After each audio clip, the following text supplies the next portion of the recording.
Unfortunately, the pandemic has slightly slewed things in as much as it's hard to spend as much time with the Queen.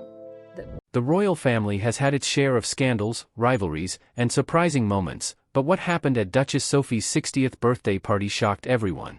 As the rich and powerful gathered to celebrate the big day, people were focused on the guest list, who was invited and more importantly, who was not. But Duchess Sophie, the mysterious royal, had banned Camilla from her estate. Why exactly did she do it, and how did Camilla respond? Join us as we reveal the truth behind Duchess Sophie's bold choice and the drama it caused in the royal family. Duchess Sophie of Edinburgh celebrated her 60th birthday with a stylish yet modest gathering that reflected her elegant but down-to-earth personality. Instead of throwing a grand royal party, she chose a small private event that matched her refined and friendly nature. The celebration took place at her private home in Bagshot Park, a beautiful and well-known royal residence. The atmosphere was warm and inviting, with carefully arranged flowers and soft candlelight that added a touch of class without going over the top. Every detail showed Sophie's balance of royal grace and simple taste. Guests enjoyed a rich meal featuring dishes inspired by Sophie's favorite flavors. A string quartet played gentle music, adding to the classy mood. The guest list included close friends, senior royals, and respected figures who have played important roles in Sophie's life. Prince Edward stood proudly by her side, looking joyful. Princess Anne, who has a close bond with Sophie, arrived early with key members of the Windsor family. Prince William and Princess Catherine were also there, making the event even more significant. The gathering showed just how strong Sophie's relationships are both within the royal family and beyond. But one absence stood out. Queen Camilla was nowhere to be seen. As the evening went on, whispers spread among the guests. Some wondered if Camilla simply had a scheduling conflict or if something deeper was behind her absence. Rumors grew stronger when insiders suggested that Sophie might have chosen not to invite Camilla on purpose. If true, it would be a bold and surprising move. Yet those familiar with the long-standing tension between the two women were not shocked. Over the years, their public interactions have often seemed cold and distant.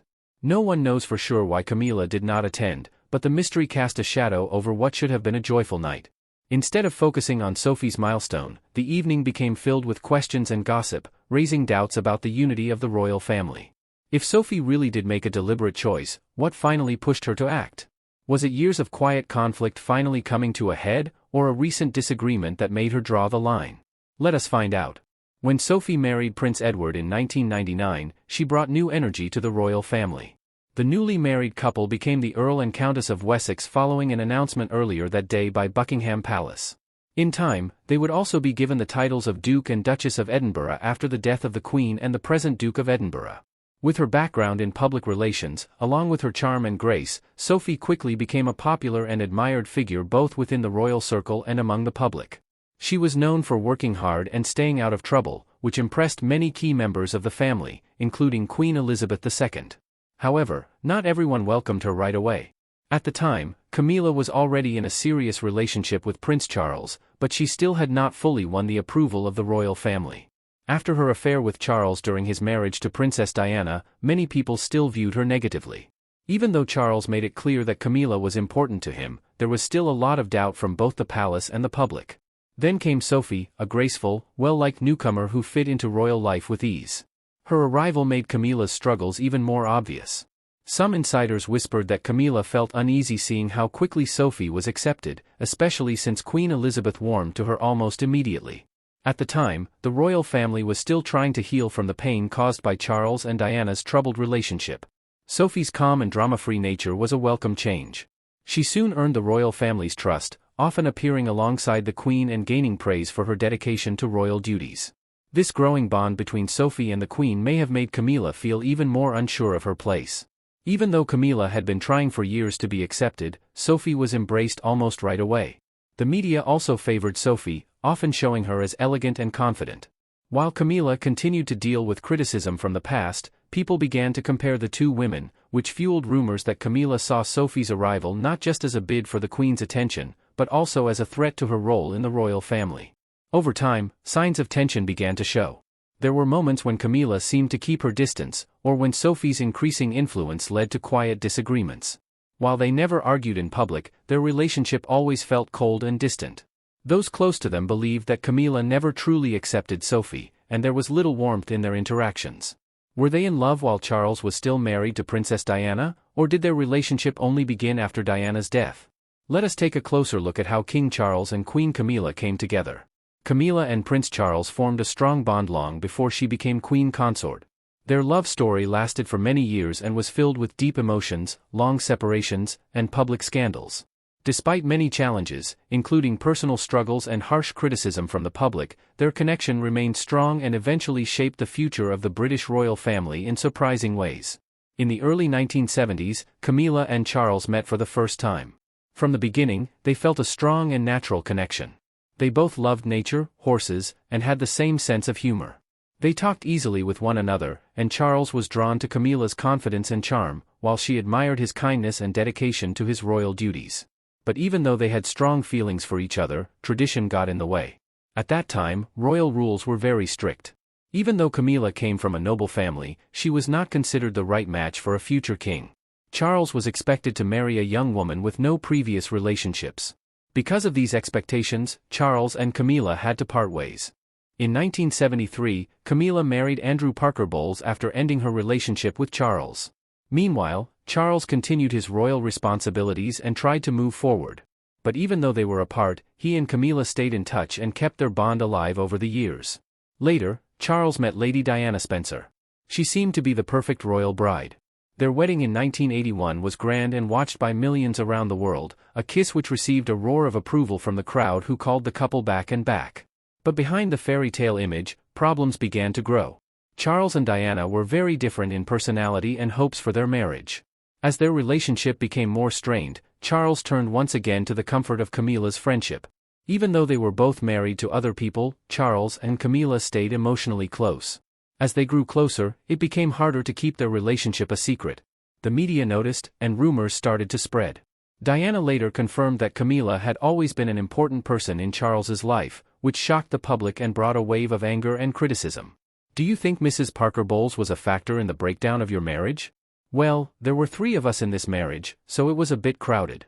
Charles and Diana's marriage continued to fall apart, leading to their official separation in 1992 and divorce in 1996. Diana's sudden death in 1997 caused worldwide sadness. Good evening. The princess who spent her life in the relentless glare of the public eye died in a speeding car in Paris, apparently trying to evade pursuing. After that, Charles and Camilla stayed out of the spotlight for a while, knowing that their relationship was still a sensitive topic. Over time, they worked carefully to improve their public image. Camilla slowly became more involved in royal life, often appearing at events with Charles. In 2005, after many years of waiting and facing public judgment, Charles and Camilla finally got married. The wedding was simple but deeply meaningful.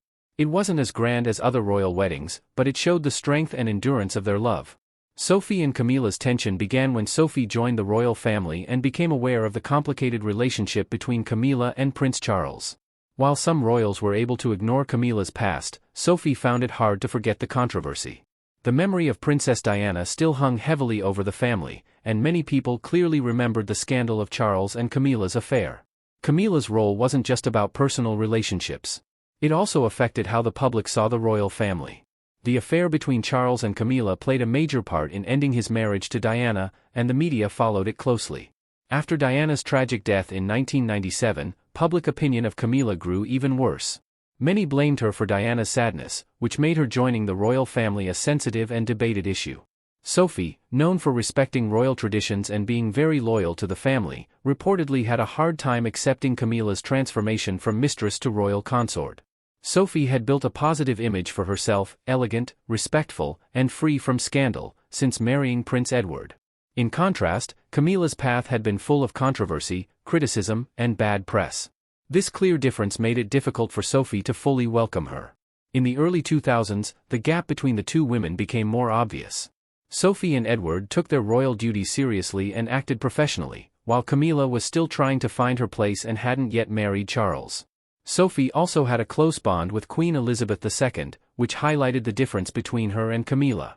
While Sophie was seen as a trustworthy and respected royal, many people were still unsure about Camilla. Although they were always polite in public, there wasn't much warmth between Sophie and Camilla. Unlike other royal women who showed signs of friendship, the two kept things formal and distant. Experts in body language noticed Camilla seemed uncomfortable around Sophie, and Sophie always kept things professional.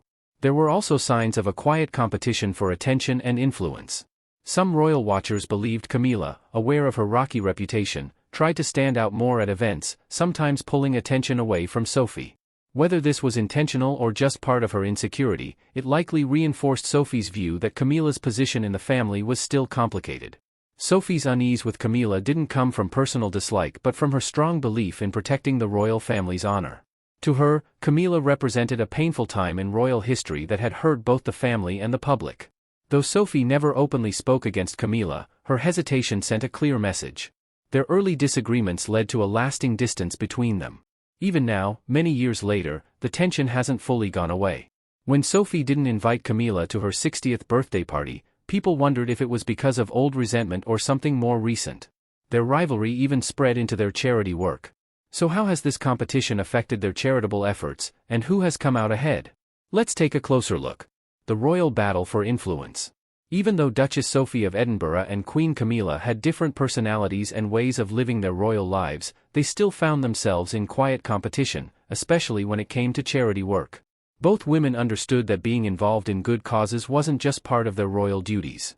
It was also a way to gain respect, build influence, and strengthen their roles in the royal family.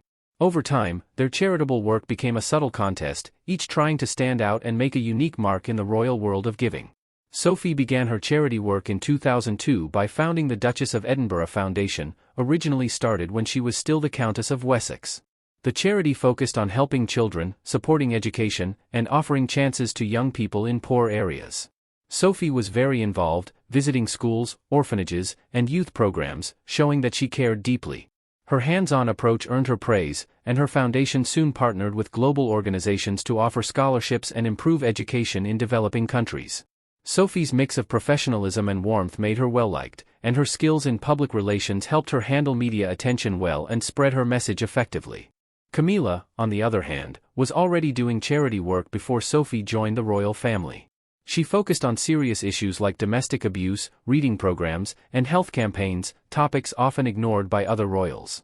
However, Camilla's past, especially the drama involving Prince Charles and Princess Diana, made some people skeptical of her. So while she made a real difference, gaining full public approval took time. As Sophie's reputation and popularity grew, Camilla reportedly became uneasy.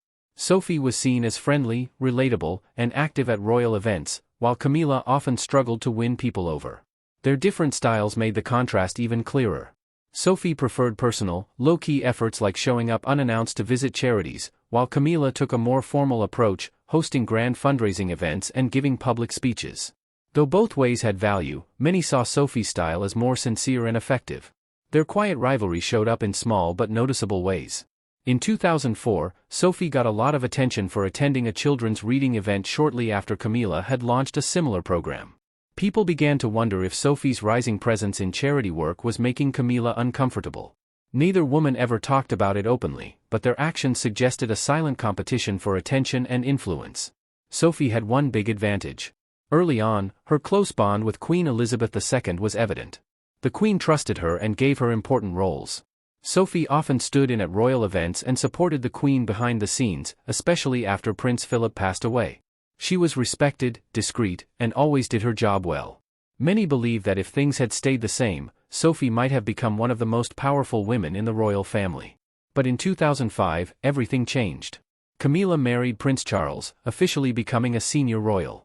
She started taking on more duties, and over time, her public image improved.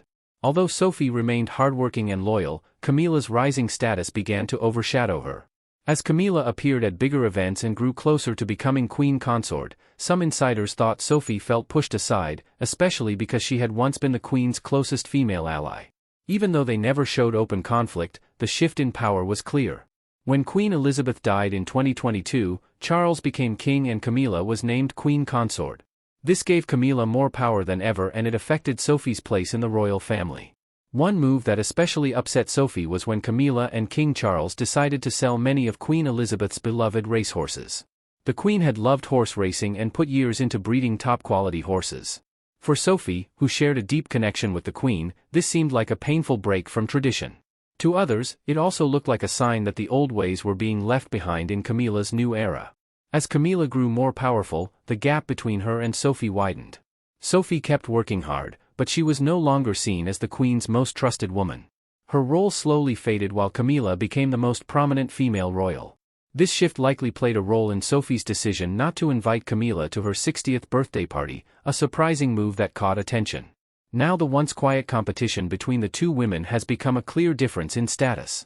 Camilla is firmly in charge as queen consort while Sophie remains respected but less visible. Their relationship has gone from a balancing act to a power gap. So what really happened at that birthday celebration, and what role does Camilla play in the controversy that followed? Let us find out. When it came time to celebrate her 60th birthday, Sophie, the Duchess of Edinburgh, knew exactly what kind of party she wanted. Rather than hosting a flashy over-the-top royal event filled with formality and hundreds of guests, Sophie chose something much more personal. She preferred a small heartfelt gathering, the kind where every person there truly mattered to her. She carefully hand-picked her guest list, inviting only her closest family, a few loyal friends, and select royal figures who had truly made a difference in her life. Her goal was to create a warm, cozy atmosphere, far away from all the usual royal glitz and drama. But things got complicated during the planning. As final decisions were being made, someone from the royal circle suggested that Queen Camilla, now the queen consort, should be invited. That suggestion did not go over well. Sophie's reaction was instant and unmistakable.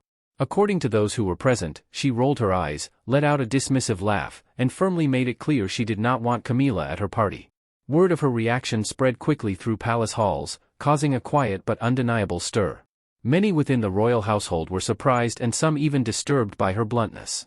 After all, even if there had been disagreements in the past, royal tradition usually demanded a show of unity, especially when it came to someone of Camilla's rank. When Camilla learned that she had been left out on purpose, she was furious. Being the queen consort, she felt she had earned the respect of the royal family regardless of how anyone personally felt about her. But what stung even more was knowing that Sophie's snub was not an oversight. It was a clear message. Sophie's dislike of Camilla was not just about personality clashes. She had shared a close relationship with the late Queen Elizabeth II, and since the Queen's passing, she had disapproved of some of Camilla's choices, especially the controversial decision to sell the Queen's beloved racehorses.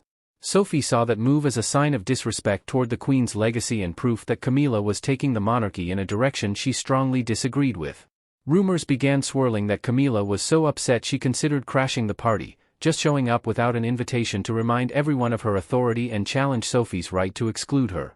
Sources close to the royal family whispered that Camilla saw this moment as an opportunity to prove she could not be pushed aside. But when this possibility was brought up to Sophie, she reportedly did not seem worried at all. With a confident smile, she brushed it off, saying she seriously doubted Camilla would be bold enough to show up uninvited. As the evening of the party approached, the royal grapevine buzzed with speculation. Guests began to arrive, and though the setting was peaceful and joyful, an air of suspense hung in the background. Everyone silently wondered if Camilla might appear at the last minute. But as the hours passed, it became clear Camilla was not coming. Sophie's decision not to invite Camilla to her birthday party has stirred up quite a bit of drama within the royal family. What might seem like a personal choice is now making waves behind palace walls, raising fresh worries about how strong or how genuine the family's relationships really are. The tension is building, and many fear that it might lead to uncomfortable encounters at future royal events, especially when King Charles is around. Inside royal circles, there is talk that King Charles is already aware of the situation. This has sparked speculation about whether he will choose to step in and try to calm things down. If he does, people are wondering if Sophie will stand her ground or be pushed into making peace, even if she does not truly want to. The public is divided in its opinions. Some admire Sophie for drawing a clear line and standing up for herself. They see her move as bold and empowering. Others worry that excluding the queen consort, a very important figure in the royal family, might cause even bigger problems in the future. Camilla's position as a top-ranking royal is secure, which means that any ongoing tension between her and Sophie could make things more complicated, especially when it comes to working together at official events. Still, Sophie is not someone to be overlooked. She has strong connections and a respected place within royal circles, which makes her influence hard to ignore. Now the big question is whether the rift between Sophie and Camilla can ever be repaired. Some royal watchers believe that their sense of duty and responsibility to the crown might eventually lead them to patch things up. After all, the royal family depends heavily on unity and maintaining a polished public image. but others are not so sure. They think the bad blood runs deep and that a true reconciliation might be out of reach. If King Charles decides to get involved, his efforts could either help bring the two women back together or make things worse, depending on how the conversation unfolds. If the disagreement is left to fester, it might lead to long-term consequences for the monarchy. Family gatherings could become divided, and the current tension might even affect future decisions and royal responsibilities. What are your thoughts on Duchess Sophie's shocking decision to ban Camilla from her private estate? Share your thoughts with us in the comments section. Do not forget to like and subscribe.